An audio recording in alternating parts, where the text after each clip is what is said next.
1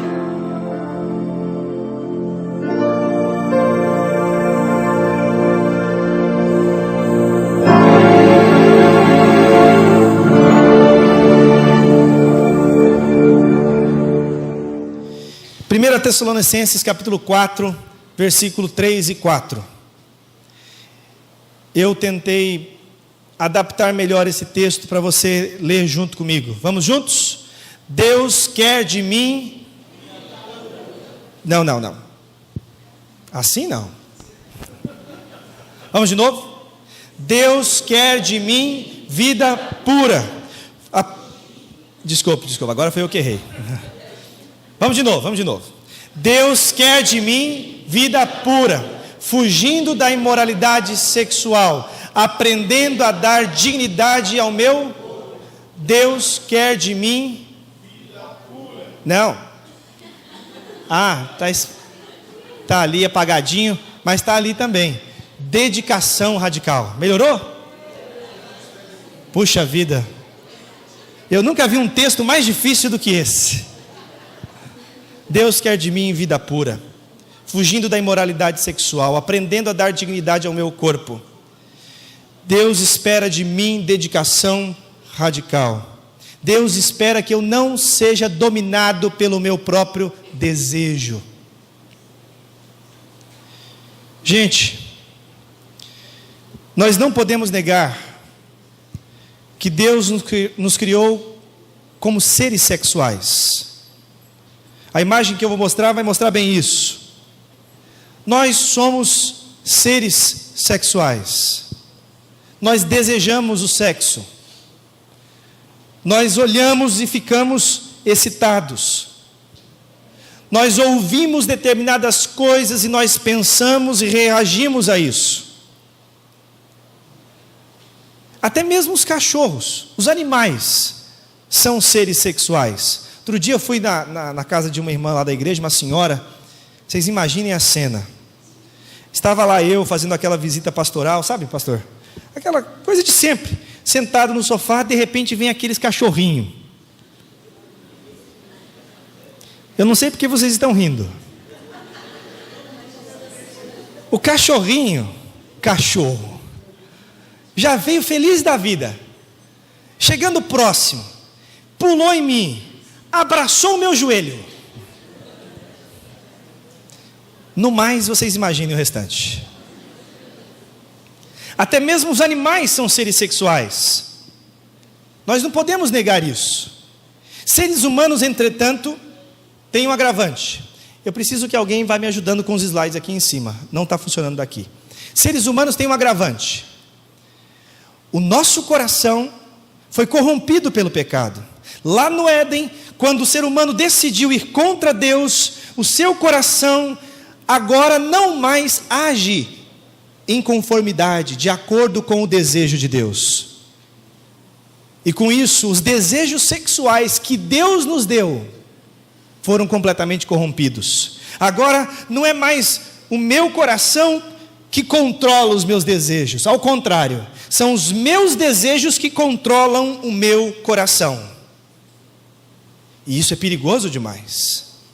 Porque certamente você que é casado ou tem namorado, você que é casado ou tem namorada, já viu certamente, ou já ficou de olho, porque quando passa aquela determinada menina, e o seu namorado está do lado, você olha para a cara dele discretamente e pensa assim, deixa eu ver para onde ele vai olhar. E qualquer semelhança é mera coincidência. E se ele desvia o olhar, eu não sei porque uma meia dúzia de mulheres respiraram fundo nessa hora. Não é? O desejo do coração humano controla por vezes as nossas ações. Eu me lembro quando eu estava no seminário, pastor, primeiro dia de aula de seminário. Primeiro dia de aula, né? O que é que você espera? Aí a gente ora, acorda cedo, ora de manhã, não é? Aí acordei cedo, não tomei nem café. Desci logo, 7h30 começava a aula. Acordei 7h15, que são 5 quadras, né, de distância. Aí desci 7h20. Você sabe como é que a gente escova os dentes em São Paulo? Aquela água fria da manhã, você molha os 2 dedinhos e limpa os olhos, só. Isso a gente faz também em acampamento. Desci do prédio, comecei a andar. Na esquina do prédio tinha uma banca de jornal. Nunca havia passado por ali. Primeira vez. Enquanto eu estou passando, os meus olhos imediatamente, canto superior direito. O que é que tinha no canto superior direito? Pois é, tinha isso mesmo, revista pornográfica. Eu me pergunto, como é que eu, nunca tendo passado ali, pela primeira vez ao passar, imediatamente os meus olhos se desviaram, canto superior direito. Sabe com isso que eu aprendi? Que os meus desejos por vezes controlam as minhas ações, e isso é fruto do coração pecaminoso que eu tenho, e certamente você também tem, junto comigo, o mesmo coração. Todos os seres humanos têm, e seres humanos com coração pecaminoso reduzem o sexo a um ato, a uma ação mecânica, a algo vazio de sentido, sem grande significado por vezes, desvinculado do relacionamento pessoal. Homens principalmente desenvolvem a sua sexualidade transformando o sexo oposto apenas num instrumento de prazer, desvinculando o vínculo afetivo.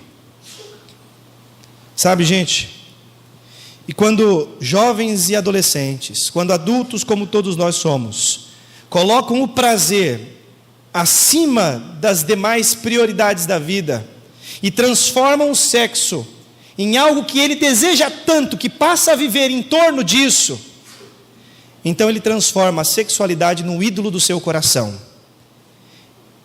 Olha bem para mim agora, preste atenção nisso. Ídolos exigem sacrifícios. Guarda bem essa frase. Ídolos exigem sacrifícios. No momento em que a sexualidade, no momento que o sexo, que o seu prazer se torna ídolo na sua vida, prioridade da sua vida, então você será convidado por este ídolo que vai dominar as suas ações, suas atitudes, seus pensamentos, a sacrificar áreas da sua vida para atender o seu prazer. Quer ver como isso funciona? Quer ver como funciona? Vamos para os meus slides. Quero que você passe uma série de slides até formar uma escada aqui atrás, por favor, mais. Pode passar, passa. Aí, parou. Imaginem vocês que lá em cima, aqui, é o altar do ídolo do prazer. É ali que o ídolo vai exigir o seu sacrifício. Primeira coisa que acontece no seu coração é você ser estimulado por ouvir e por ver determinadas coisas no seu dia a dia. Você está lá na sua casa, feliz da vida, de repente você lembra, puxa vida, nós estamos em fevereiro. Fevereiro o que é que é? O que é que tem em fevereiro que nós aguardamos o ano inteiro? Oi? Carnaval, meus irmãos, o retiro de carnaval. Que isso, pastor? Meu Deus do céu! Tem visitante. Estou brincando, viu? O crucifixo aqui é só brincadeira. Gente, nós aguardamos o ano inteiro o retiro de carnaval. Em agosto, agora eu estou aqui imaginando, meu Deus, quais as brincadeiras que nós vamos ter naquele retiro. Como é que vai ser o correio elegante que eu vou mandar? Vocês não? Imagino que sim. Entretanto, chegando a data do carnaval, é muito comum você ouvir aquela música assim: e lá vou eu.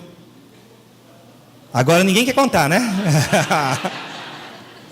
Lá vou eu. E enquanto vai tocando a música, vem uma moça realmente muito bonita e vai dançando à sua frente, e normalmente ela não tem peça nenhuma de roupa, ela está nua. E você, como um bom crente, é evidente, você troca de canal. Eu imagino, é certo isso. Você jamais assistiria isso na frente da sua esposa, ou sozinho, enfim. Quando você ouve a musiquinha e você imediatamente vê a imagem, um estímulo vem à sua mente. Quando você está viajando de carro e subindo a serra, você vê no canto direito um outdoor imenso. E no outdoor há um homem, tipo eu, fortão, bonitão e grandão, somente de cueca, fazendo propaganda de roupa íntima. E você passa olhando e recebe o estímulo. Imediatamente, nível 2. Segue mais um, para frente. Isso. Você pensa. E coisas começam a vir à sua mente, fantasiando realidades que não existem. No momento em que você vê, no momento em que você ouve, e você é levado a pensar, você sobe mais um degrau se não tomar cuidado. Terceiro degrau. O seu corpo, ao receber esse estímulo, passa a reagir. Hormônios são fabricados dentro de você, de tal forma que mulheres reagem de uma forma e homens reagem de outra, mas em ambos os casos, ambos respondem o seu coração desejoso o estímulo que recebeu. E aquilo começa a te inquietar. E se você não controlar o seu corpo, não desviar a mente e não deixar de receber o estímulo pelo que você vê ou pelo que você ouve, você sobe mais um degrau. O quarto degrau. Você chega na sua casa e sem que ninguém veja, quando o seu computador estiver sozinho, sem ninguém em casa, ou pelo seu celular, ou de alguma forma que você mesmo sabe melhor do que eu, você corre para a pornografia e cai na masturbação. Estímulos diários que nós recebemos nos fazem pensar. Pensamentos geram em nós desejo. Desejo exige ser satisfeito. E o desejo satisfeito nos leva a criar alternativas. Quinto e último degrau. Criar oportunidades para o sexo. Portanto, sexo, este muitas vezes fora dos padrões de Deus. E aí, meus irmãos, nós oferecemos no altar do ídolo do prazer a promiscuidade. Sabe o que é promiscuidade? É você saciar o seu desejo de uma forma que Deus disse: não faça, porque te fará mal.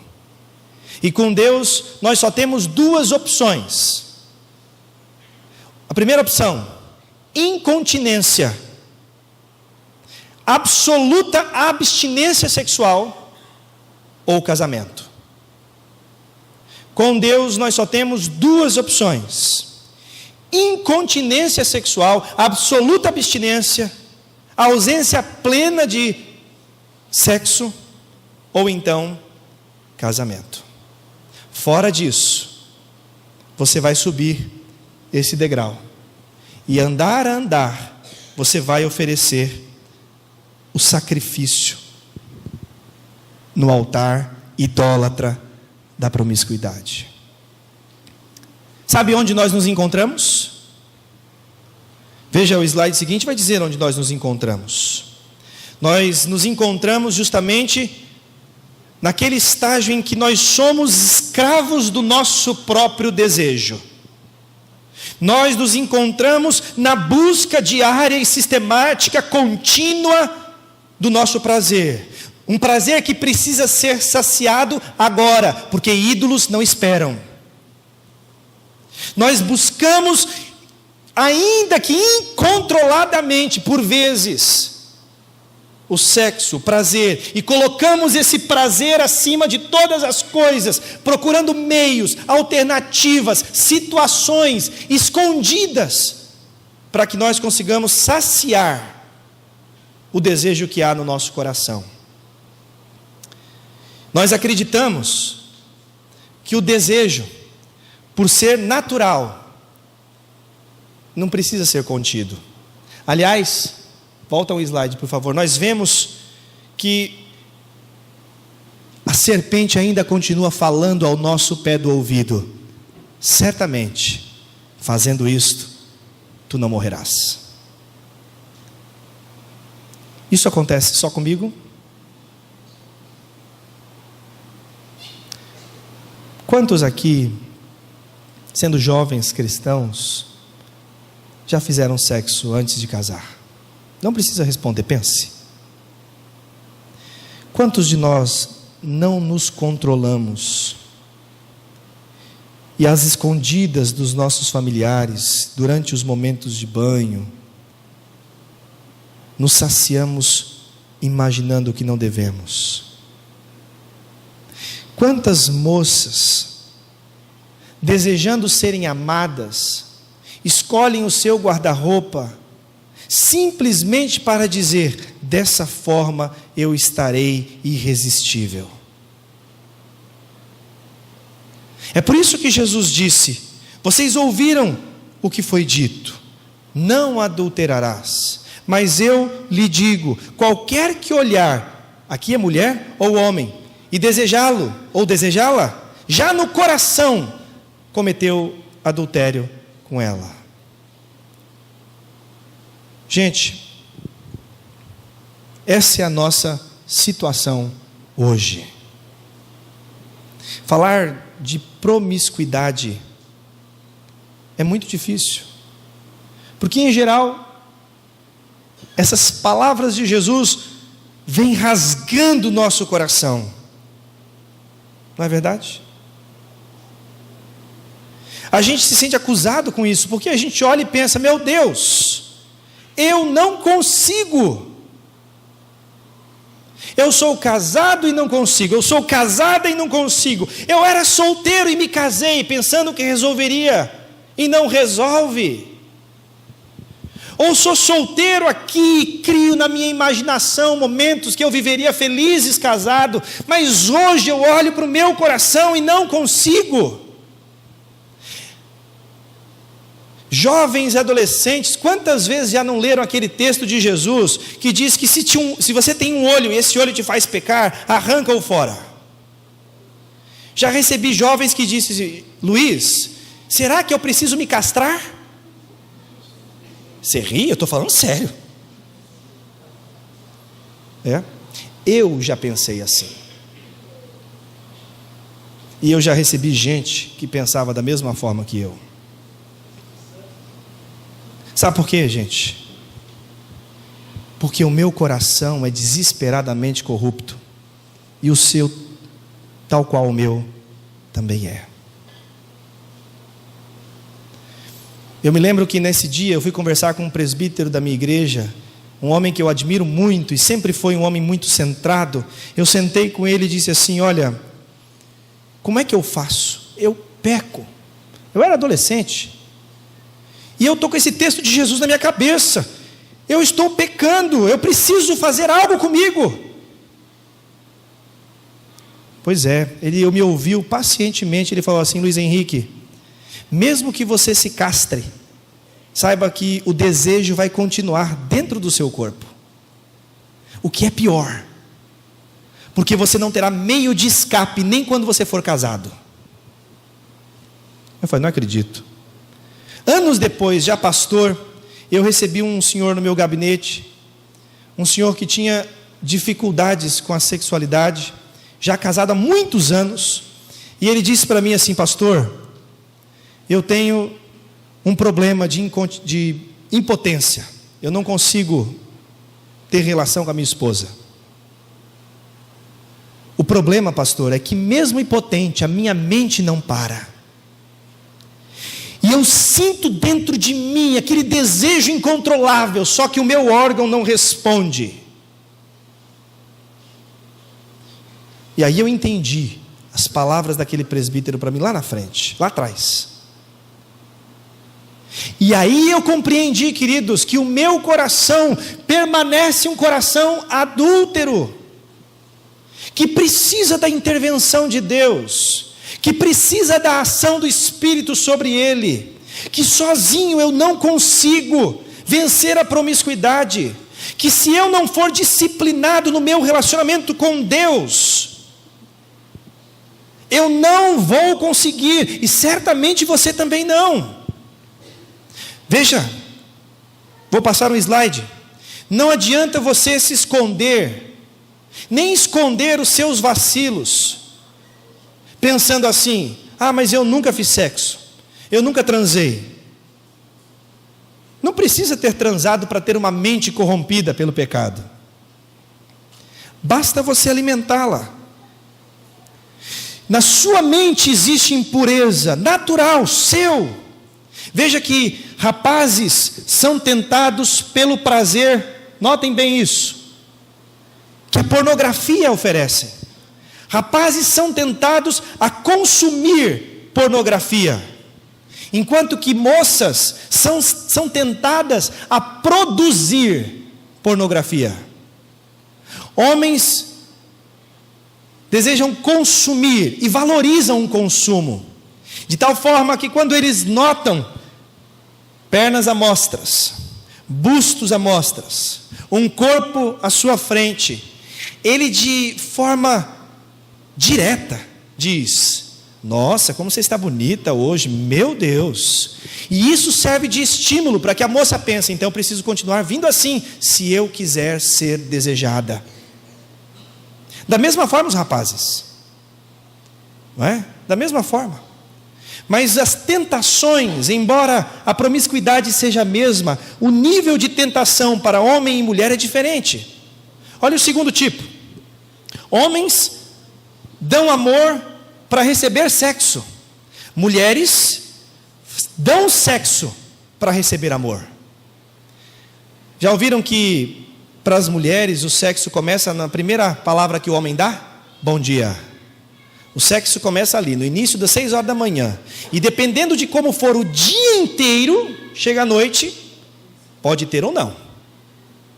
Você planejou o melhor dia da sua vida com a sua esposa, ou você chegou, planejou, organizou, foram momentos mágicos pela manhã, foram momentos mágicos à tarde. 6 horas da tarde vocês tiveram um desentendimento. À noite você já pediu perdão, resolveu, está tudo em paz. Na hora de deitar ela diz: não vai rolar. Ah, por quê? Eu estou pensando nas 6 horas da tarde. Mas o que aconteceu às 6 horas da tarde? Está vendo? Você nem lembra. E aí começa. Os homens dão amor para receber sexo, mulheres dão sexo para receber amor. Terceiro ponto: homens necessitam perceber que o seu desejo está enraizado ao prazer, enquanto que o desejo das mulheres está muito mais enraizado nos seus valores emocionais, nos desejos de valorização, desejo de receber amor, de aceitação, de intimidade. Os homens são estimulados, em quarto lugar, pela sua visão, pela questão visual, enquanto que a mulher, pelo toque, pelas palavras. Homens são excitados pela conquista, enquanto que as mulheres são excitadas em se sentirem desejadas. E é assim que a pornografia vende um prazer inexistente. Homens consomem pornografia porque veem no sexo oposto um objeto que vai lhe saciar de todas as formas que ele imagina. Mulheres consomem pornografia porque esperam ser desejadas da mesma forma que o homem na pornografia deseja a sua mulher. Gente, isso é muito triste. Triste não porque nós passamos por isso, mas é triste porque nós somos a imagem de Deus. E Deus, quando pensou em sexo pela primeira vez, Ele o fez de tal forma que sexo seria o presente de casamento de Deus para a sua vida. Deus, quando pensou em sexo pela primeira vez, lá no Jardim do Éden, Ele estava pensando em coroar o relacionamento entre dois seres humanos de sexos diferentes. que resolveram fazer uma aliança entre si e que viveriam consigo uns com os outros de tal forma que seriam fiéis até que a morte os separassem. Mas a verdade, como diz 2 Pedro capítulo 2, é que o homem, e aqui é homem e mulher, é escravo daquilo que o domina. Se você acha que pode controlar o seu desejo sozinho, permita-me desiludi-lo e dizer: não, você não pode. Ninguém pode. Nós precisamos de Deus. Quantas vezes você não pensou: eu consigo fazer isso sozinho? E aí no domingo você ouve a mensagem e diz: o Senhor está me desafiando. Numa sexta você ouviu a mensagem e pensa: o Senhor está me desafiando a viver uma vida de incontinência. E você consegue fazer isso no sábado, incontinência no domingo, incontinência na segunda, incontinência na terça, mas na quarta-feira acontece alguma coisa e você abre mão daquela aliança que você fez na sexta e cai de novo na quarta.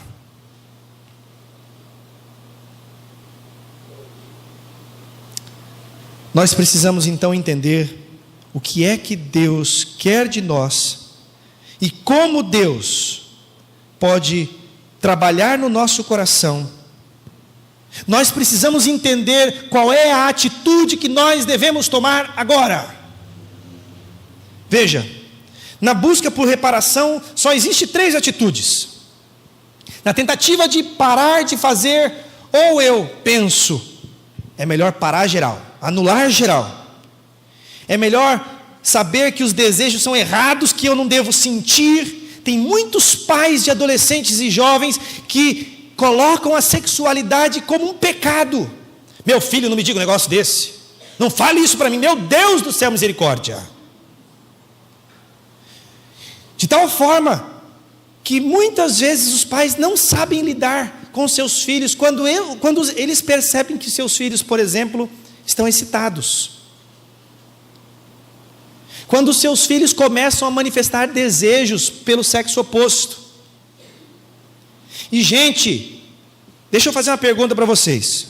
Só quem tem mais de 30 anos é que vai responder essa pergunta. Quem criou o sexo? Foi o diabo? Foi quem então? Deus criou o sexo. Quem foi o primeiro a pensar em sexo no mundo? Adão não. Deus pensou antes e deu a Adão.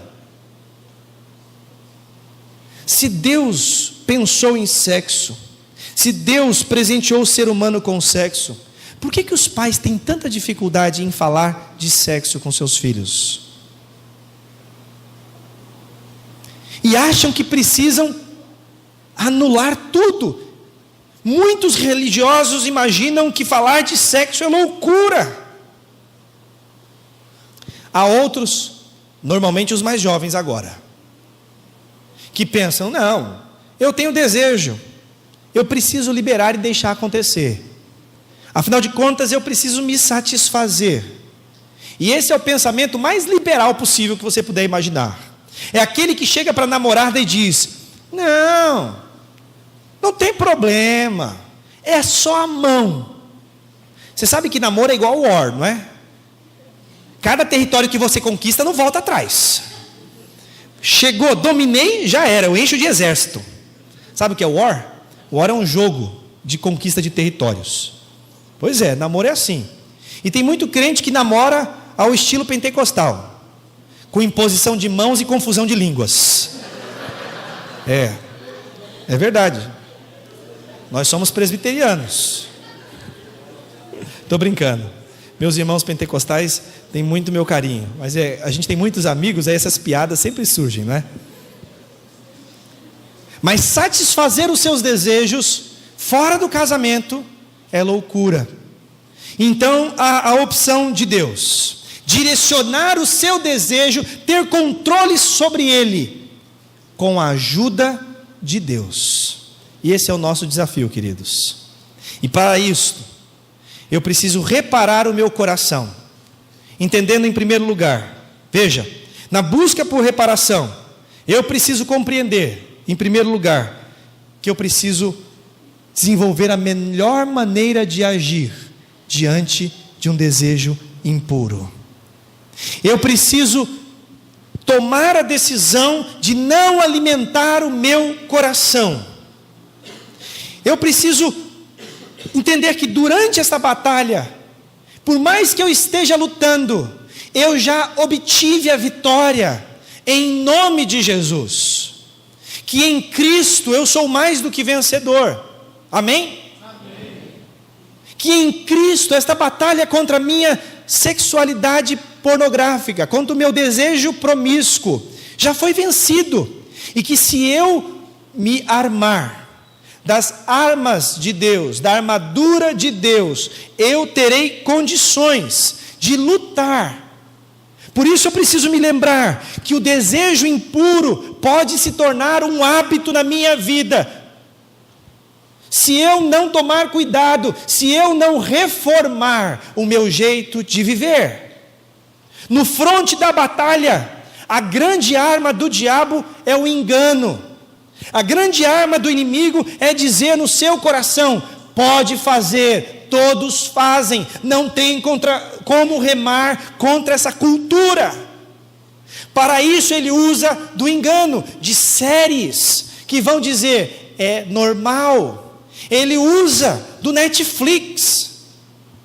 No Netflix tem muita coisa boa, mas tem muita arma lá dentro contra nós também. Eu preciso saber o que eu vejo. Eu preciso tomar conta do meu coração. Veja, eu preciso fazer uma aliança com os meus olhos, para que eu seja capaz de vencer a promiscuidade. Eu lembro quando entramos no seminário, né? A senha da internet do seminário, Salmo 101.3. Você já está olhando, né? Estou vendo, algumas pessoas já pegaram o celular. Salmo 101.3 diz: cuidarei do que eu ponho sobre os meus olhos. Tomarei cuidado das coisas que eu vejo. Se eu quero lutar contra a pornografia, se eu quero lutar contra a promiscuidade, se eu desejo viver uma vida santa, lembra de 1 Tessalonicenses capítulo 4, versículo 3 e 4? Deus quer de mim vida pura, fugindo da imoralidade sexual, aprendendo a dar dignidade ao meu corpo. Deus quer de mim dedicação radical.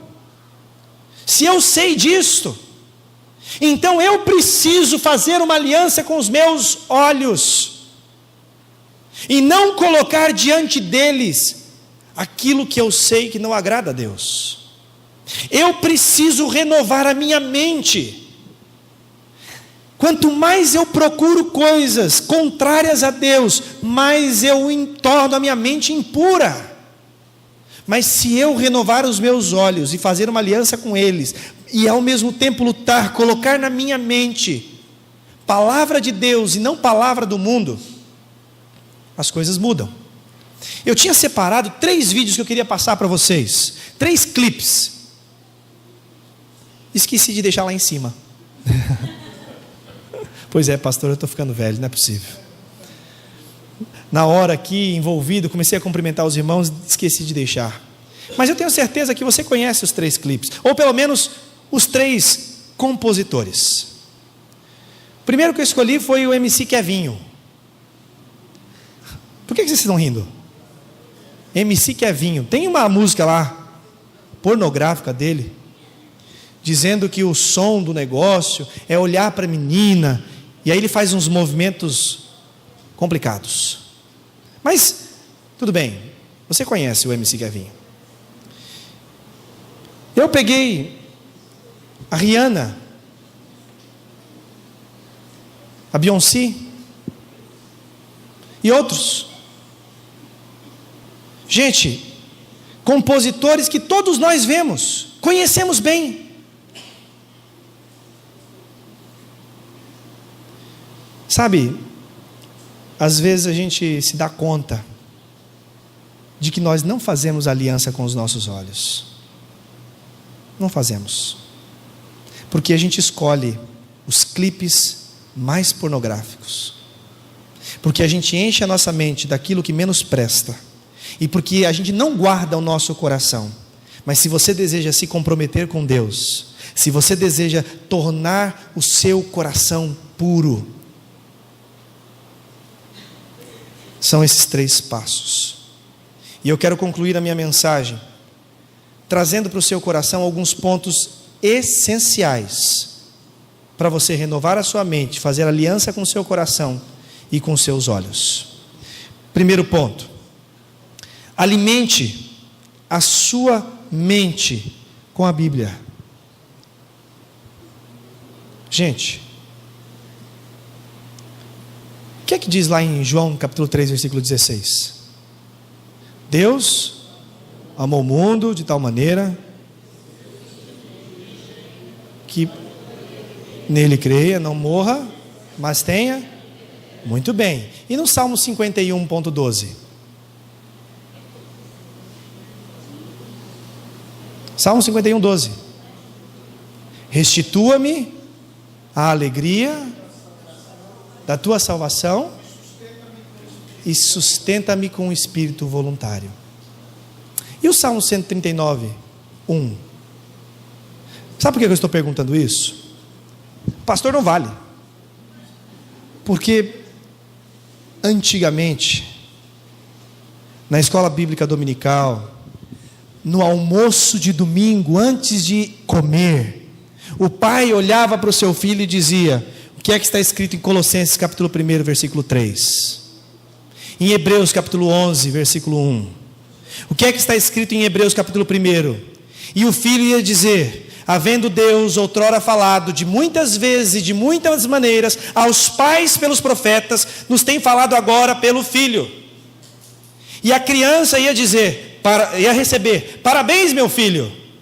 E ao invés de ficar a semana inteira vendo besteira, ele ficava a semana inteira decorando textos da palavra de Deus, para que no momento em que ele se encontrasse com o diabo tentando o seu coração, ele tivesse na ponta da língua as armas do Espírito contra aquilo que ele está vivendo.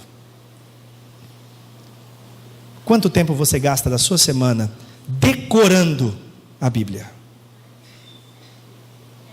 No passado, as crianças com 12 anos já tinham decorado, por vezes, capítulos inteiros. Lembro de um acampamento nosso, que o desafio era decorar Colossenses capítulo 2. Um dia antes, eles decoraram Colossenses capítulo 1. E no terceiro dia, eles tinham que decorar Colossenses capítulo 3. Se hoje uma igreja exige dos seus jovens e adolescentes que decorem a Bíblia nas brincadeiras, no acampamento seguinte não vai ninguém. E aí chega na hora e diz assim: nossa, eu não consigo me controlar. O que é que você tem no seu coração? A Bíblia? Ou os vídeos pornográficos que você assiste no YouTube? O que é que você tem no seu coração? Game of Thrones? Sense8? O que é que tem no seu coração? Segunda coisa: se você não entender primeiro que você precisa se encher da Bíblia, você só não conseguirá dar o segundo passo. Reconhecer que você sozinho não consegue.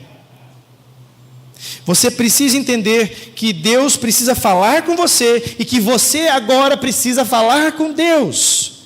Você precisa ter hábito de oração, separar tempo da sua vida, dobrar o seu joelho, porque você só obterá prazer na sexualidade correta quando você, em primeiro lugar, tiver prazer em Deus. Por isso que o Salmo 51.12 diz: restitui-me a alegria da tua salvação.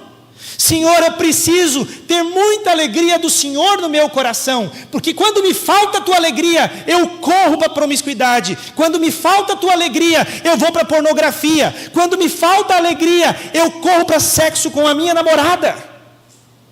Quando falta a alegria de Deus no meu coração, então eu me entrego às paixões deste mundo. Senhor, restitua em mim a alegria da tua salvação. Já orou por isso?